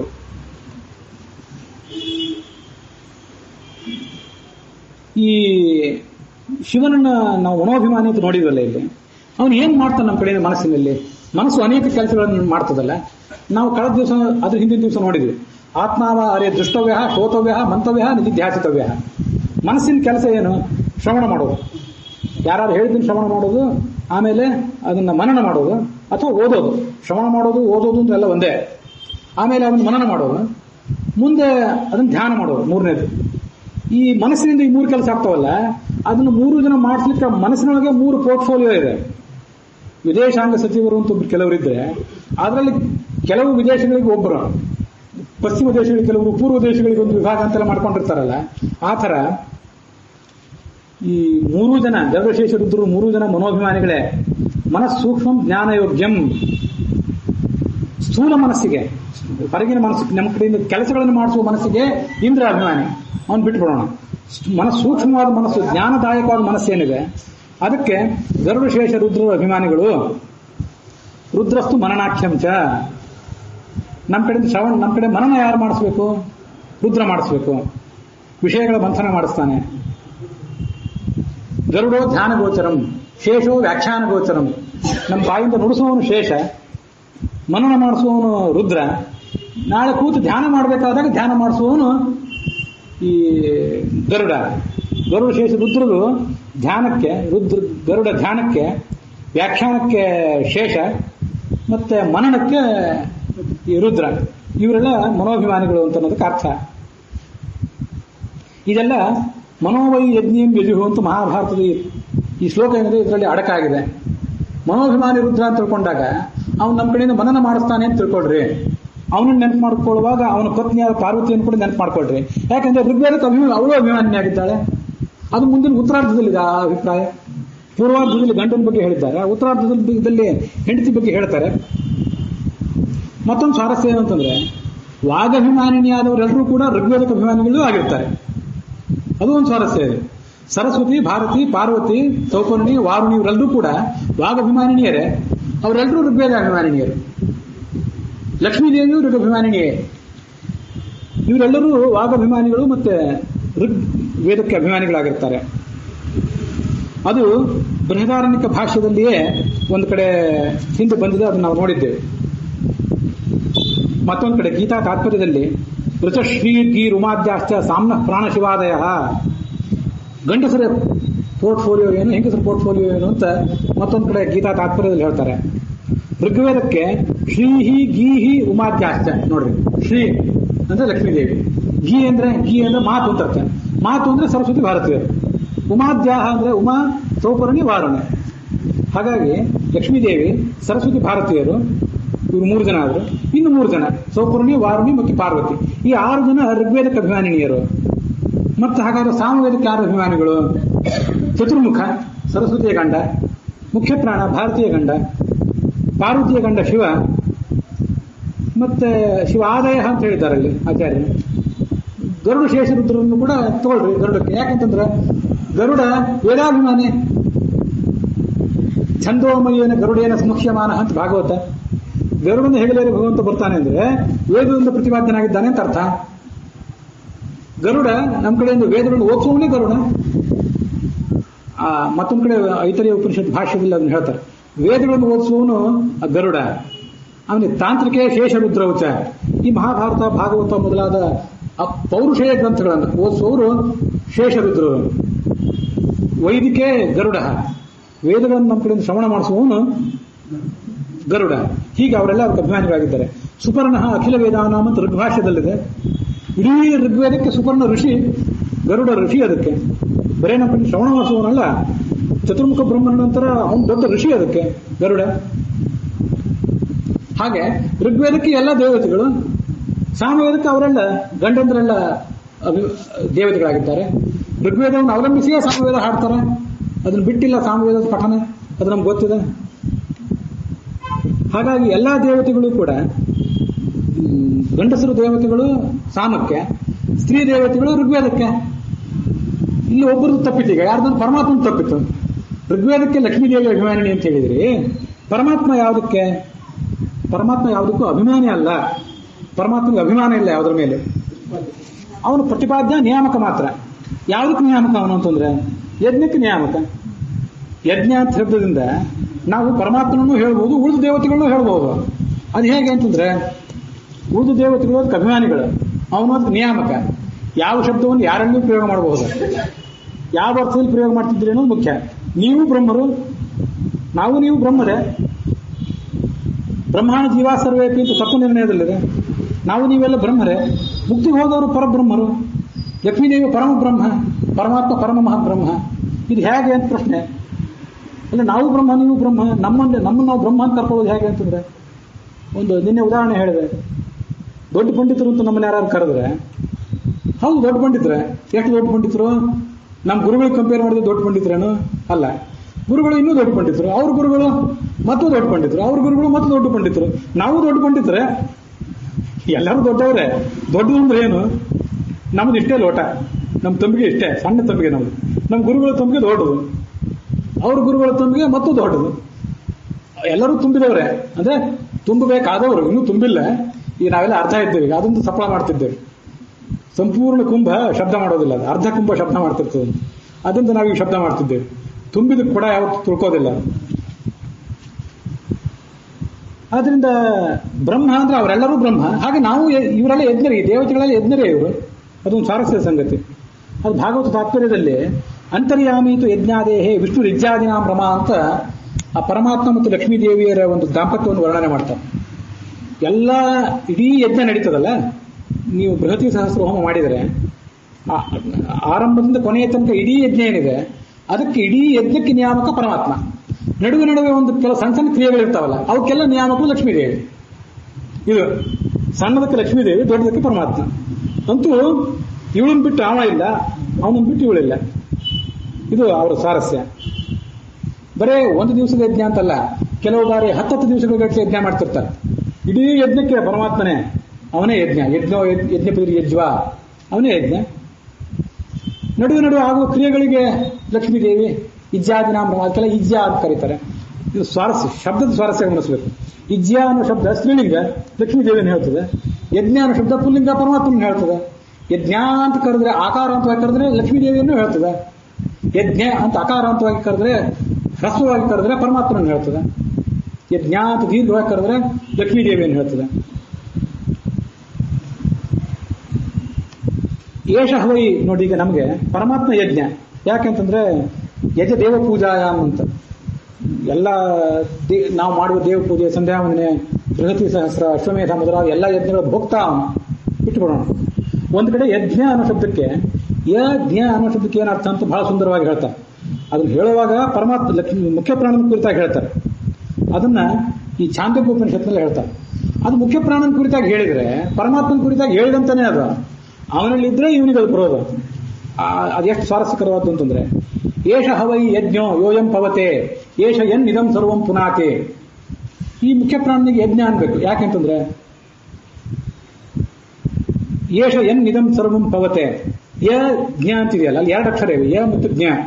ಯ ಅಂದ್ರೆ ಸಂಚಾರ ಮಾಡುವವನು ಅಂತ ಅರ್ಥ, ಜ್ಞ ಅಂದ್ರೆ ಪವಿತ್ರ ಮಾಡುವವನು ಅಂತ ಅರ್ಥ. ಜ್ಞ ಅಂದ್ರೆ ತಿಳ್ಕೊಂಡವನು ಅಂತ ನಮ್ಗೆ ಅರ್ಥ ಗೊತ್ತಿದೆ, ಅದಿಲ್ಲ ಅಂತಲ್ಲ. ತಜ್ಞ, ವ್ಯಾಕರಣ ಜ್ಞ ಅಂದ್ರೆ ವ್ಯಾಕರಣ ತಿಳ್ಕೊಂಡವನು, ತಜ್ಞ ಅಂದ್ರೆ ಅದನ್ನು ತಿಳ್ಕೊಂಡವನು. ಜ್ಞ ಅಂದ್ರೆ ಶುದ್ಧ ಮಾಡುವವನು ಅಂತ ಒಂದು ಅರ್ಥ, ವಿಶಿಷ್ಟವಾದ ಅರ್ಥ ಇದೆ. ಇವತ್ತಿನ ವ್ಯಾಕರಣದಲ್ಲಿ ಇಲ್ಲ ಅದು, ಆಚಾರ್ಯ ಹೇಳ್ತಾರೆ, ಅದಕ್ಕೆ ಆಧಾರ ಹೇಳ್ತಾರೆ ಭಾಷ್ಯದಲ್ಲಿ. ಯ ಅಂದ್ರೆ ಸಂಚಾರ ಮಾಡುವವನು ಅಂತ ಅರ್ಥ, ಜ್ಞ ಅಂದ್ರೆ ಪವಿತ್ರ ಮಾಡುವವನು ಅಂತ ಅರ್ಥ. ಹೌದು, ವಾಯು ಎಲ್ಲಾ ಕಡೆ ಸಂಚಾರ ಮಾಡಿ ಎಲ್ಲವನ್ನೂ ಪವಿತ್ರಗೊಳಿಸ್ತದಲ್ಲ. ಸದಾಗತಿ ಅಂತ ಕರೀತಾರೆ ವಾಯುವಿಗೆ, ಪವಮಾನ ಅಂತ ಕರೀತಾರೆ ಶುದ್ಧ ಮಾಡುವುದರಿಂದ. ಪವಮಾನ, ಪವನ ಅಂತ ಕರೀತಾರಲ್ಲ. ಭಾಷೆ ಹೀಗಿದೆ, ಯಜ್ಞಾಭಿಮಾನಿ ಯಜ್ಞಾಖ್ಯ ವಾಯು ಯಜ್ಞೇ ಪ್ರತಿಷ್ಠಿತ. ಯಜ್ಞಕ್ಕೆ ಅಭಿಮಾನಿ ಇವನು, ಯಜ್ಞ ಅಂತ ಅವನಿಗೆ ಹೆಸರಿದೆ, ಯಜ್ಞದಲ್ಲಿ ಅವನಿದ್ದಾನೆ, ಅಂತರ್ಯಾಮಿಯಾಗಿ ನಿಯಾಮಕನಾಗಿದ್ದಾನೆ. ಯಾಕೆಂದ್ರೆ ಯಜ್ಞ ಶುದ್ಧ ಭಾವೇ ಅಂತ ಧಾತು ಇತ್ಯಸ್ಮಾತ್ ಎನ್ನಯಂ ಪಾವಯೇ ಜತಃ. ಎಲ್ಲಾ ಕಡೆ ಸಂಚಾರ ಮಾಡ್ತಾ ಎಲ್ಲವನ್ನೂ ಸ್ವಚ್ಛ ಮಾಡ್ತಾ ಇರ್ತಾನೆ. ಗಾಳಿ ಬೀಸ್ತಾ ಇದ್ದು ಸ್ವಚ್ಛ ಆಯ್ತು ಅಂತ ತಿಳ್ಕೋಬೇಕು. ಹೀಗೆ ಎಲ್ಲಾ ಕಡೆ ಸಂಚಾರ ಮಾಡಿ ಎಲ್ಲವನ್ನೂ ಶುದ್ಧಗೊಳಿಸುವವನು ಮುಖ್ಯ ಪ್ರಾಣ, ಅವನು ಯಜ್ಞ. ಮತ್ತೆ ಅವನಿಗೆ ಆ ಕ್ವಾಲಿಟಿ ಬಂದಿದ್ದಾರಿಂದ, ಸ್ವಂತದ ಕ್ವಾಲಿಟಿ ಏನಲ್ಲ ಅದು. ಅವನು ಎಲ್ಲಿ ಸಂಚಾರ ಮಾಡಬೇಕಾದ್ರೂ ಪರಮಾತ್ಮನ ಶಕ್ತಿನೇ ಅಲ್ಲ. ಕಳೆದ ದಿವಸ ಅದನ್ನು ತೈತರಿಯ ಉಪನಿಷತ್ನಲ್ಲಿ ನಾವು ನೋಡಿದ್ದೇವೆ. ಭೀಷಾಸ್ಮಾತ್ ವಾತಃಪವತೆ, ಪರಮಾತ್ಮನಿಗೆ ಹೆದರಿ ಮುಖ್ಯ ಪ್ರಾಣ ಬೀಸ್ತಾನೆ. ಹಾಗಾದ್ರೆ ಯಜ್ಞನಲ್ಲಿ ಸಂಚಾರ ಮಾಡುವ ಕ್ವಾಲಿಟಿ ಪರಮಾತ್ಮಂದೆ, ಪವಿತ್ರೀಕರಣ ಮಾಡುವ ಕ್ವಾಲಿಟಿನೂ ಪರಮಾತ್ಮಂದೆ. ಪವಿತ್ರಾಣಾಂ ಪವಿತ್ರಂ ಯೋ ಮಂಗಲಾನಾಂ ಚ ಮಂಗಲಂ ದೈವತಂ ದೇವತಾನಾಂ ಚು ಭೂತಾನಾಂ ಯೋಗೇ ಪಿತಾ. ವಿಷ್ಣು ಸಹಸ್ರನಾಮದ ಫಲಶ್ರುತಿ.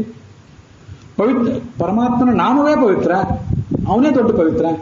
ಮುಖ್ಯ ಪ್ರಾಣಕ್ಕಿಂತ ಅವನು ಹೆಚ್ಚು ಪವಿತ್ರ. ಹಾಗಾದ್ರೆ ಯಜ್ಞ ಶಬ್ದ ಮುಖ್ಯ ಪ್ರಾಣನಲ್ಲಿ ಬರೋಕ್ಕಿಂತ ಮುಂಚೆ ಪರಮಾತ್ಮನಲ್ಲೇ ಇತ್ತು, ಆಮೇಲೆ ಅವನ ಅನುಗ್ರಹದಿಂದ ಇವನಿಗೆ ಬಂತಷ್ಟೇ. ಹೀಗಾಗಿ ಪರಮಾತ್ಮ ಯಜ್ಞ ಅಂತ ಗೊತ್ತಾಯ್ತು ನಮಗೆ. ಮುಖ್ಯ ಪ್ರಾಣ ಯಜ್ಞ, ಮುಖ್ಯ ಪ್ರಾಣ ಯಜ್ಞ ಅಂದ್ರೆ ಬ್ರಹ್ಮನೂ ಯಜ್ಞನೇ. ಅವೆರಡರಿಗೂ ಆ ಎಲ್ಲಾ ಶಬ್ದಗಳು ಅವರಿಬ್ಬರಿಗೆ ಸಮಾನವಾಗಿ ಹಂಚಿ ಹೋಗಿರ್ತವೆ.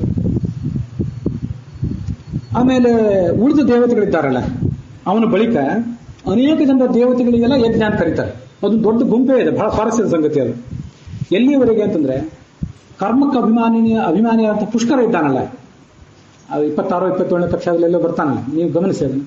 ಕೆಲವು ಸರಿ ಎಲ್ಲಾ ವಿಷಯಗಳು ಕರಾರುವಕ್ಕಾಗಿ ಹೇಳೋದು ಕಷ್ಟ ಅಂತೂ 27, 28 ಕಕ್ಷಾದಲ್ಲಿ ಪುಷ್ಕರ ಬರ್ತಾನಲ್ಲ ಕರ್ಮಾಭಿಮಾನಿ. ಅಲ್ಲಿಯವರೆಗೆ ಬಹುತೇಕ ದೇವತೆಗಳೆಲ್ಲ ಯಜ್ಞಾಭಿಮಾನಿಗಳೇ. ಎಲ್ಲ ಯಜ್ಞ ಒಂದು ನಡೆಯುವಾಗ ಈ ಎಲ್ಲಾ ದೇವತೆಗಳ ಅನುಗ್ರಹವನ್ನು ನಮಗೆ ಬೇಕು. ಚತುರ್ಮುಖ ಪರಮಾತ್ಮನಿಂದ ಹಿಡಿದು ಆ ಪುಷ್ಕರನ ತನಕ ಅವರೆಲ್ಲರೂ ಬೇಕು. ಅದಕ್ಕೆ ಏನು ಆಧಾರಗಳು? ಭಾಗವತ ತಾತ್ಪರ್ಯದಲ್ಲಿ ಒಂದು ಮಾತಿದೆ ಅದಕ್ಕೆ. ಯಜ್ಞಾಭಿಮಾನಿನೋ ದೇವಾನ್ ಸ್ಮರಂತೀಂದ್ರಿಯಮಾನಿನಾನ್ ವಶಗಾನ್ ತಾನ್ ಮನೋಮಾನಿ ಸುರೇಂದ್ರಸ್ಯ ವಶಂ ನಯೇತ್. ಯಜ್ಞಾಭಿಮಾನಿ ದೇವತೆಗಳೆಲ್ಲರೂ ಕೂಡ ಇಂದ್ರಿಯಾಭಿಮಾನಿ ದೇವತೆಗಳು ಅಧೀನರಾಗಿದ್ದಾರೆ ಅಂದ್ರೆ ಕೆಳಗಿಂದ ಮೇಲೆ ಹೊರಡ್ತೇವೆ. ಒಂದು ಗಮನಿಸ್ರಿ, ಇಂದ್ರಿಯಾಭಿಮಾನಿ ದೇವತೆಗಳು ಅಂದ್ರೆ ಯಾರು? ಕರ್ಮೇಂದ್ರಿಯಕ್ಕೆ ಅಭಿಮಾನಿಗಳಾದ ದೇವತೆಗಳು ಮತ್ತೆ ಜ್ಞಾನೇಂದ್ರಿಯಕ್ಕೆ ಅಭಿಮಾನಿಗಳಾದ ದೇವತೆಗಳಿದ್ದಾರಲ್ಲ, ಆ ದೇವತೆಗಳನ್ನ ನೀವು ಮನಸ್ಸಲ್ಲಿ ತಂದುಕೊಟ್ರೆ ನಿಮ್ಗದು ಸುಲಭ. ನಿಮ್ಗಂತೂ ಬಹುಶ್ರುತರಾದವರಿಗೆ ನಿಮ್ಗೆ ಗೊತ್ತಿದ್ದೇ ಇರ್ತದೆ. ಕೈ, ಕಾಲು, ಇದಕ್ಕೆಲ್ಲ ಒಬ್ಬೊಬ್ಬ ದೇವತೆ ಇದ್ದಾನೆ. ಕಣ್ಣಿಗೆ, ಮೂಗಿಗೆ ಎಲ್ಲ ದೇವತೆಗಳಿದ್ದಾರೆ. ಜ್ಞಾನೇಂದ್ರಿಯಗಳಿಗೆ, ಕರ್ಮೇಂದ್ರಿಯಗಳಿಗೆ ದೇವತೆಗಳಿದ್ದಾರೆ. ಇವರೆಲ್ಲ ಇಂದ್ರಿಯಾಭಿಮಾನಿ ದೇವತೆಗಳು. ಇಂದ್ರಿಯಾಭಿಮಾನಿ ದೇವತೆಗಳ ಕೈ ಕೆಳಗೆ ಯಜ್ಞಾಭಿಮಾನಿ ದೇವತೆಗಳು ಇದ್ದಾರೆ. ಪುಷ್ಕರ ಮೊದಲಾದವರು ಇಂದ್ರಿಯಾಭಿಮಾನಿಗಳಲ್ಲ. ಅವರು ಸರಿಸುಮಾರು 18-19ನೇ ಕಕ್ಷಾ ತನಕ ಇಂದ್ರಿಯಾಭಿಮಾನಿ ದೇವತೆಗಳು ಇರ್ತಾರೆ. ಜಯಂತನ ತನಕ ಕಾಲಿಗೆ ಅಭಿಮಾನಿ, ಅಲ್ಲಿ ತನಕ ಕರ್ಮೇಂದ್ರಿಯ ಜ್ಞಾನೇಂದ್ರಿಯ ಎಲ್ಲ ಹೇಳಿದೆ ನಾನು. ಇಂದ್ರ ಅವನು ಕೂಡ ಕೈಗೆ ಒಬ್ಬ ಅಭಿಮಾನಿ, ದಕ್ಷನೂ ಕೈಗೆ ಅಭಿಮಾನಿ. ಅದೇ ಆ ಕಡೆಯಲ್ಲಿ ಅಲ್ಲಿಂದ ಹಿಡಿದು ಈ 19ನೇ ಕಕ್ಷಾದವರೆಗೆ ಅನೇಕ ದೇವತೆಗಳೆಲ್ಲ ಇಂದ್ರಿಯಕ ಅಭಿಮಾನಿಗಳಾಗಿರ್ತಾರೆ. ನಡುವೆ 18 ಇವೆಲ್ಲ ಬಂದು ಸೇರಿ, ಅಗ್ನಿ, ಅನೇಕ ಋಷಿಗಳು ಅವರೆಲ್ಲ ಅಲ್ಲಿ ಬಂದು ಸೇರಿ ಹೋಗಿದ್ದಾರೆ. ಈ ಎಲ್ಲ ಇಂದ್ರಿಯಾಭಿಮಾನಿ ದೇವತೆಗಳು ಮೇಲಿದ್ದಾರೆ, ಅವ್ರ ಕೈ ಕೆಳಗೆ ಯಜ್ಞಾಭಿಮಾನಿ ದೇವತೆಗಳಿದ್ದಾರೆ. ಅದ್ರ ಅರ್ಥ ಏನು? ಯಜ್ಞ ಮಾಡ್ಲಿಕ್ಕೆ ಇಂದ್ರಿಯಗಳು ಬೇಕು. ಕಣ್ಣು ಬೇಕು, ಕಿವಿ ಬೇಕು, ಕಾಲು ಬೇಕು, ಕೈ ಬೇಕು, ನಾಲಿಗೆ ಬೇಕು. ಕಣ್ಣು ಕಾಣಿಸ್ಬೇಕು, ಯಾವುದೊಂದಿದ್ರೂ ಯಜ್ಞ ಆಗೋದಿಲ್ಲ. ಹಾಗಾಗಿ ಇಂದ್ರಿಯಗಳ ಅಭಿಮಾನಿ ಈ ನಮ್ಮ ಲೌಕಿಕ ಜೀವಮಾನದಲ್ಲಿ ಕೂಡ ಆಹುತಿ ಹಾಕ್ಲಿಕ್ಕೆ ಕೈ ಬೇಕು, ಅಲ್ಲಿ ಹೋಗಿ ನೋಡ್ಲಿಕ್ಕೆ ಕಾಲು ಬೇಕು, ಪುಸ್ತಕ ತೆಗೆದು ನೋಡ್ಲಿಕ್ಕೆ ಕಣ್ಣು ಬೇಕು. ಇಂದ್ರಿಯಗಳಿದ್ರೆ ಯಜ್ಞ. ಹಾಗಾದ್ರೆ ಯಜ್ಞಾಭಿಮಾನಿ ದೇವತೆಗಳು ಕೆಳಗೆ, ಅವ್ರ ಮೇಲೆ ಇಂದ್ರಿಯಾಭಿಮಾನಿ ದೇವತೆಗಳು. ಅವ್ರ ಮೇಲಿರುವ ಅಭಿಮಾನಿ ದೇವತೆಗಳು ಯಾರು ಅಂತಂದ್ರೆ ಅರ್ಥಾಭಿಮಾನಿ ದೇವತೆಗಳು. ಅವರು ಈ ಉಳಿದ ದೇವತೆಗಳಿಗಿಂತ ಅರ್ಥಾಭಿಮಾನಿ ದೇವತೆಗಳು, ಪಾರ್ವತಿ, ಸೌಪರ್ಣಿ ಮೊದಲಾದ ದೇವತೆಗಳು ಅರ್ಥಕ್ಕೆ ಅಭಿಮಾನಿ ದೇವತೆಗಳು. ಶಬ್ದ, ಸ್ಪರ್ಶ, ರೂಪ, ರಸ ಇದಕ್ಕೆಲ್ಲ ಅಭಿಮಾನಿ ದೇವತೆಗಳು ಅಂತಿದ್ದಾರೆ. ನಾನು ಅವಾಗಲೇ ಹೇಳಿದೆ, ದಾಂಪತ್ಯ ಸುಖಕ್ಕೆ ಒಬ್ಬ ಅಭಿಮಾನಿ ಒಬ್ಬಳು. ಹೀಗೆ ಇಂದ್ರಿಯಗಳ ದೇವತೆಗಳಿಗಿಂತ ಇಂದ್ರಿಯ ಅರ್ಥಾಭಿಮಾನಿ ದೇವತೆಗಳು ಬಹಳ ಶ್ರೇಷ್ಠರು. ಅದನ್ನೇ ಕಾಟಕೋಪನಿಷತ್ನಲ್ಲಿ ಇಂದ್ರಿಯೇಭ್ಯ ಪರೋಕ್ಷರ್ಥಾಹ ಅರ್ಥೇಭ್ಯಶ್ಚ ಪರಂ ಮನಃ ಅಂತ ಹೇಳೋದು ಇದೇ ಉದ್ದೇಶದಿಂದಲೇ. ಈ ಕರ್ಮಾಭಿಮಾನಿ ಪುಷ್ಕರನಿಂದ ಆರಂಭಿಸಿ ಅಲ್ಲಿವರೆಗೆ ಆ ಎಲ್ಲ ದೇವತೆಗಳಿರ್ತಾರೆ. ಆ ಮುಂದೆ ಮನೋಭಿಮಾನಿ ದೇವತೆ ಇದ್ದಾನೆ. ಆ ಮನೋಭಿಮಾನಿ ದೇವತೆಯ ಬಳಿಕ ವೇದಾತ್ಮಿಕಾಯ ಪಾರ್ವತ್ಯಾಹ ಈ ಮನೋಭಿಮಾನಿ ದೇವತೆ ಇಂದ್ರ ಇದ್ದಾನಲ್ಲ, ಅವನು ತನ್ನ ಕೆಳಗಿನ ದೇವತೆಗಳಿಗಿಂತ ಶ್ರೇಷ್ಠ. ಆ ಇಂದ್ರನಿಗೆ ಯಾರು ಶ್ರೇಷ್ಠರು ಅಂದ್ರೆ ಪಾರ್ವತಿ. ವೇದಾತ್ಮಿಕಾಯ ವೇದಕಗಳ ಅಭಿಮಾನಿನಿ. ನಾವು ಋಗ್ವೇದಕ ಅಭಿಮಾನಿನಿ ಅಂತ ನೋಡಿದ್ವಿ.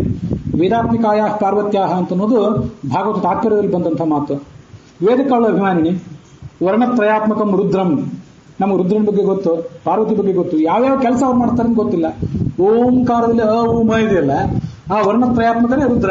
ಆ ಮೂರಕ್ಕೆ ಅಭಿಮಾನಿ ಅವನು ರುದ್ರ. ವರ್ಣತ್ರಯಾತ್ಮಕಂ ರುದ್ರಂ ಶೇಷೇಷ ಪ್ರಣವಾತ್ಮಕೆ. ಈ ಮೂರಕ್ಕೆ ರುದ್ರ ಅಭಿಮಾನಿ, ಸಮಗ್ರಕ್ಕೆ ಶೇಷ ಅಭಿಮಾನಿ. ಉಮ ಪ್ರತ್ಯೇಕಿಸಿದ್ರೆ ರುದ್ರ, ಸಮಗ್ರವಾಗಿ ಹೇಳಿದರೆ ಶೇಷ. ಹೀಗೆ ಆ ದೇವತೆಗಳ ತಾರತಮ್ಯ ಇದೆ. ಇದನ್ನೆಲ್ಲ ಭಾಗವತ ತಾತ್ಪರ್ಯದಲ್ಲಿ ವರ್ಣನೆ ಮಾಡಿದ್ದಾರೆ. ಇಷ್ಟು ಆ ದೇವತೆಗಳ ತಾರತಮ್ಯ ಇದೆ. ಆದ್ರಿಂದ ಯಜ್ಞಗಳು ನಾವೀಗ ಈ ಮಹಾಭಾರತ ಈ ಪ್ರಕೃತ ಶ್ಲೋಕ ನೋಡ್ತಿದ್ದೇವೆ. ಋಗೇಕಾವೃಣತೆ ಯಜ್ಞಂ ತಾಮ್ ಯಜ್ಞೋ ನಾಚೆ ವರ್ತತೆ ಅಂತ ಅದ್ರ ವ್ಯಾಖ್ಯಾನ ಇದೆಲ್ಲ. ಒಂದು ಅರ್ಧದ ವ್ಯಾಖ್ಯಾನ. ಇಡೀ ಯಜ್ಞವನ್ನು ಆವರಿಸಿಕೊಂಡಿದ್ದು ಯಾರು ಅಂದ್ರೆ ಅದು ಋಗ್ವೇದ ಇಲ್ಲದೆ ಯಜ್ಞ ಇಲ್ಲ. ಬರೇ ಋಗ್ವೇದ ಅಂದ್ರೆ ಋಗ್ವೇದ ಪುಸ್ತಕ ಅಲ್ಲ, ನಾವು ಮಾಡುವ ಪಾರಾಯಣ ಅಲ್ಲ. ಋಕ್ ಅಂದ್ರೆ ಎಲ್ಲ ದೇವತೆಗಳು. ಲಕ್ಷ್ಮೀದೇವಿ, ಸರಸ್ವತಿ ಭಾರತೀಯರು, ಸೌಪರ್ಣಿ, ವಾರುಣಿ, ಪಾರ್ವತಿಯರು, ಶಚಿ ಮೊದಲಾದ ದೇವತೆಗಳು ಕೂಡ ಅನೇಕ ಅವರೆಲ್ಲ ದೇವತೆಗಳು ಛಂದೋಭಿಮಾನಿ ದೇವತೆಯರು. ನಮಗೆ ಇನ್ನೂ ಗಮನದಲ್ಲಿರಬೇಕು. ಈ ಗಾಯತ್ರಿ ಮೊದಲಾದ ಮಂತ್ರಗಳಿಗೆಲ್ಲ ಅಭಿಮಾನಿ ದೇವತೆಯರಿದ್ದಾರೆ. ಒಂದೊಂದು ಛಂದಸ್ಸಿಗೆ ಒಬ್ಬೊಬ್ಬರು ಅಭಿಮಾನಿ ದೇವತೆಗಳಿದ್ದಾರೆ. ಅಗ್ನಿಯ ಪತ್ನಿ ಸ್ವಾಹ ಮೊದಲಾದ ದೇವತೆಗಳು, ಶಚಿ, ತಾರ ಮೊದಲಾದ ದೇವತೆಗಳೆಲ್ಲ ಅನೇಕ ಛಂದಸ್ಸುಗಳಿಗೆ ಅಭಿಮಾನಿಗಳಾಗಿದ್ದಾರೆ. ಅಂತೂ ಈ ವೇದಗಳಿಗೆ ಸಂಬಂಧಪಟ್ಟಂತೆ ಈ ಎಲ್ಲ ಸ್ತ್ರೀ ದೇವತೆಗಳು ಬೇಕು. ಯಜ್ಞಕ್ಕೆ ಸಂಬಂಧಪಟ್ಟಂತೆ ಎಲ್ಲ ಪುರುಷ ದೇವತೆಗಳು ಇದ್ದಾರೆ. ಪರಮಾತ್ಮನಿಂದ ಹಿಡಿದು ಪುಷ್ಕರನ ತನಕ ಎಲ್ಲ ಇದ್ದಾರೆ. ಅವರ ಪತ್ನಿಯರೆಲ್ಲ ವೇದಕ್ಕೆ ಅಭಿಮಾನಿಗಳಾಗಿದ್ದಾರೆ. ಅವ್ರ ನಡುವೆ ಆ ಸಂಬಂಧ ಅಂತದ್ದಿದೆ. ಋಗ್ವೇದ ಇಡೀ ಯಜ್ಞವನ್ನು ಆವರಿಸಿಕೊಂಡಿದೆ. ಆ ಎಲ್ಲಾ ದೇವತಾ ಸ್ತ್ರೀಯರು ತಮ್ಮ ಗಂಡಂದಿರ ಜೀವನವನ್ನ ಪೂರ್ಣ ಆವರಿಸಿಕೊಂಡಿದ್ದಾರೆ. ಅವ್ರು ಅವತಾರ ಮಾಡಿದ್ರೆ ಇವರು ಅವತಾರ ಮಾಡ್ತಾರೆ, ಅವ್ರ ಮೂಲ ರೂಪದಲ್ಲಿದ್ರೆ ಅಲ್ಲೂ ಇರ್ತಾರೆ. ಏನ್ ಮಾಡಿದ್ರೆ ಆ ಗಂಡ ಹೆಣ್ಣಿದ್ರೆ ಅಂತ ಸಾಮರಸ್ಯ ಇದೆ. ತಾಮ್ ಯಜ್ಞೋ ನಾತಿ ಬರ್ತತೆ. ಯಜ್ಞ ಬೃಹತಿ ಸಹಸ್ರ ಮೊದಲಾದ ಯಜ್ಞಗಳು ಋಗ್ವೇದಾದಿಗಳನ್ನು ಬಿಟ್ಟಿಲ್ಲ. ಗಂಡ ಹೆಂಡತಿಯನ್ನು ಬಿಟ್ಟಿಲ್ಲ. ಪರಮಾತ್ಮ ಲಕ್ಷ್ಮೀದೇವಿಯನ್ನು ಬಿಟ್ಟಿಲ್ಲ. ಗೊತ್ತಿದೆ ನಮಗೆ. ನಾರದರು ಬಂದು ಪರಮಾತ್ಮನ ಹೊಳೆದರು, ನೀನೇ ಧನ್ಯ, ನೀನೇ ಆಶ್ಚರ್ಯ ಅಂತೇಳಿ. ಬರೇ ನನ್ನನ್ನು ಧನ್ಯ, ನನ್ನನ್ನು ಆಶ್ಚರ್ಯ ಅನ್ಬೇಡ, ದಕ್ಷಿಣಾಭಿ ಸಹ ಧನ್ಯಾಶ್ಚರ್ಯೋಪಾಖ್ಯಾನ ಹರಿವಂಶದಲ್ಲಿ ಮತ್ತು ತಾತ್ಪರ್ಯ ನಿರ್ಣಯದಲ್ಲಿ ದಕ್ಷಿಣ ಅಂತ ಕರೆಸ್ಕೊಂಡಿರುವಂತಹ ಲಕ್ಷ್ಮೀದೇವಿ ಏನಿದ್ದಾಳೆ ಅವಳ ಜೊತೆಗೆ ನನ್ನನ್ನು ಉಪಾಸನೆ ಮಾಡೋದು ಅಂತ ಪರಮಾತ್ಮ ಹೇಳಿದ. ಅದನ್ನ ಆ ದಕ್ಷಿಣಾಭಿಹಿ ಅಂತ ಅನ್ನೋದ್ರ ವಿವರಣೆಯನ್ನ ಮುಂದೆ ನಾಳೆ ಮತ್ತೊಂದು ಕಡೆ ನಾವು ನೋಡೋರಿದ್ದೇವೆ. ಪರಮಾತ್ಮ ತನ್ನ ಪತ್ನಿಯನ್ನ ಏನಂತ ಪರಿಗಣಿಸ್ತಾನೆ, ಪತ್ನಿ ಅವಳು ಪರಮಾತ್ಮನ ಏನಂತ ಪರಿಗಣಿಸ್ತಾರೆ, ನಾವು ಅದನ್ನು ಕಲಿಯಬೇಕಾದ ಪಾಠವನ್ನೆಲ್ಲವನ್ನು ಕೂಡ ನಾವು ಮುಂದೆ ನೋಡೋಣ.